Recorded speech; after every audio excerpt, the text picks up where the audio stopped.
આપણે agri commodities તરફ આગળ વધીશું અને એગ્રી કોમોડિટીઝ અંગે ચર્ચા કરવા આપણી સાથે ટ્રેડ બુલ સિક્યોરિટીઝના ભાવિક પટેલ જોડાઈ ગયા છે. ભાવિકજી, ગુડ મોર્નિંગ અને સ્વાગત છે આપનું CNBC બજાર પર.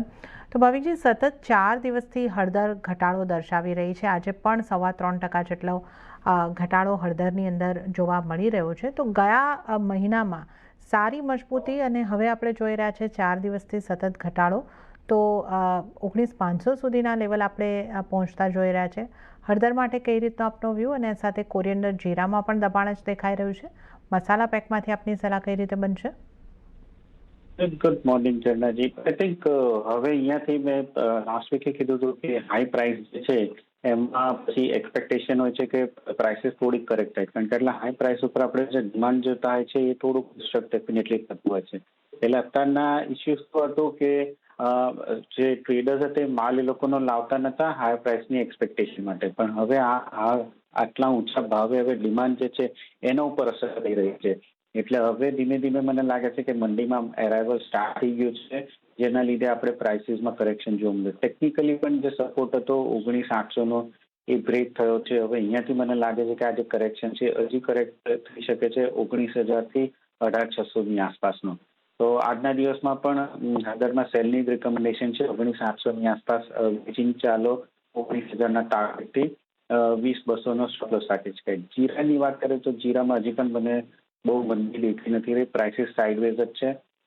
20,700ની આસપાસ હજી પણ બાય કરી શકાય છે 21,600ના ટાર્ગેટથી, અને સ્ટોપ લોસ રાખી શકાય 20,300નો. ધાણાની વાત કરીએ તો ધાણામાં સેમ હળદરની જેમ આપણને હાઈ પ્રાઇસ ઉપર થોડુંક ડિમાન્ડ ડિસ્ટ્રક્શન જોવા મળી રહ્યું છે. બટ અગેન ટેકનિકલી 14,500 જ્યાં સુધી બ્રેક નથી કરતો ત્યાં સુધી કોઈ મેજર કરેક્શન જોવા નથી મળી રહ્યું. હજી પણ આપણે સપ્લાય જોઈએ તો ઘણી ટાઈટ છે, કેરીઓ સ્ટોક નથી.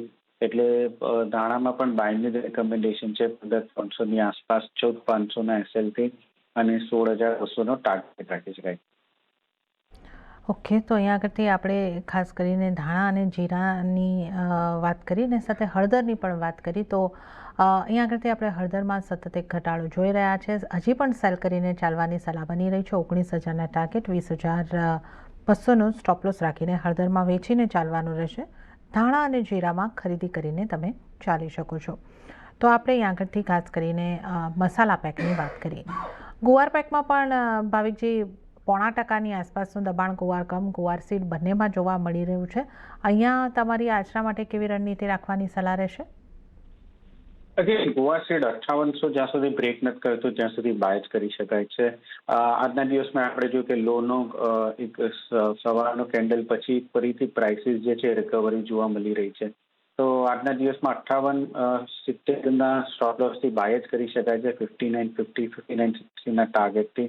સેમ વે ગમની પણ વાત કરીએ તો ગમમાં પણ આપણે જોઈ રહ્યા છે કે 11,000નો જે સપોર્ટ છે એ ઇન્ટેક્ટ છે, એ બ્રીચ નથી થયો.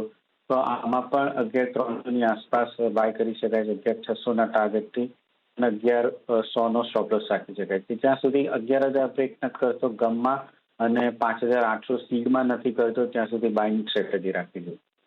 ઓકે, તો ગુવાર કમ ગુવાર સીડ બંનેમાં ખરીદી કરીને ચાલવાની સલાહ. ગુવાર સીડની જો આપણે અહીંયા આગળથી વાત કરીએ તો 5,870નો સ્ટોપ લોસ રાખવાનો રહેશે. 5,950 5,960ના ટાર્ગેટ માટે ગુવાર સીડને ખરીદો. ગુવાર ગમને પણ ખરીદી કરીને ચાલવાની સલાહ. 11,300ની આસપાસથી 11,600નો ટાર્ગેટ અને 11,100ના સ્ટોપ લોસને ધ્યાને રાખીને ખરીદી કરીને ચાલવાની સલાહ બનશે. આ ઉપરાંત કોકુડ કે કેસ્ટરમાંથી કોઈ વ્યૂ આપનો રહેશે ભાવિકજી? કોકુડ પણ આપણે જોઈએ તો 3 વર્ષના હાઈ ઉપર છે, અને મને લાગી રહ્યું છે કે આમાં પ્રાઇસીસ જે છે હજી પણ તેજી જોવા મળી શકે છે. તો કપાસિયા ખોળ 39.50ની આસપાસ ઇન્ટ્રાડે બાય કરી શકાય છે 39.30ના સ્ટોપ લોસથી, અને 39.85નો ટાર્ગેટ રાખી શકાય. આઈ થિંક કપાસિયા ખોળ ઓગસ્ટ કોન્ટ્રાક્ટ હજી પણ તેજી એક્સપેક્ટેડ છે કે કન્ટિન્યુ રહી શકે છે. ઓકે, તો કપાસિયા ખોળમાં ખરીદી કરીને ચાલવાની સલાહ 3,985ના ટાર્ગેટને માટે. અને ત્યારે જ ભાવિકજી, આપનો આભાર અમારી સાથે જોડાવા બદલ અને તમામ કોમોડિટીઝ અંગે ચર્ચા કરવા બદલ આપનો આભાર. તો આ સાથે જ કોમોડિટી લાઈવમાં હાલ પૂરતું આટલું જ. હાલ મને આપશો રજા, પણ વધુ અપડેટ અને સમાચારો માટે આપ જોતા રહો CNBC બજાર. નમસ્કાર.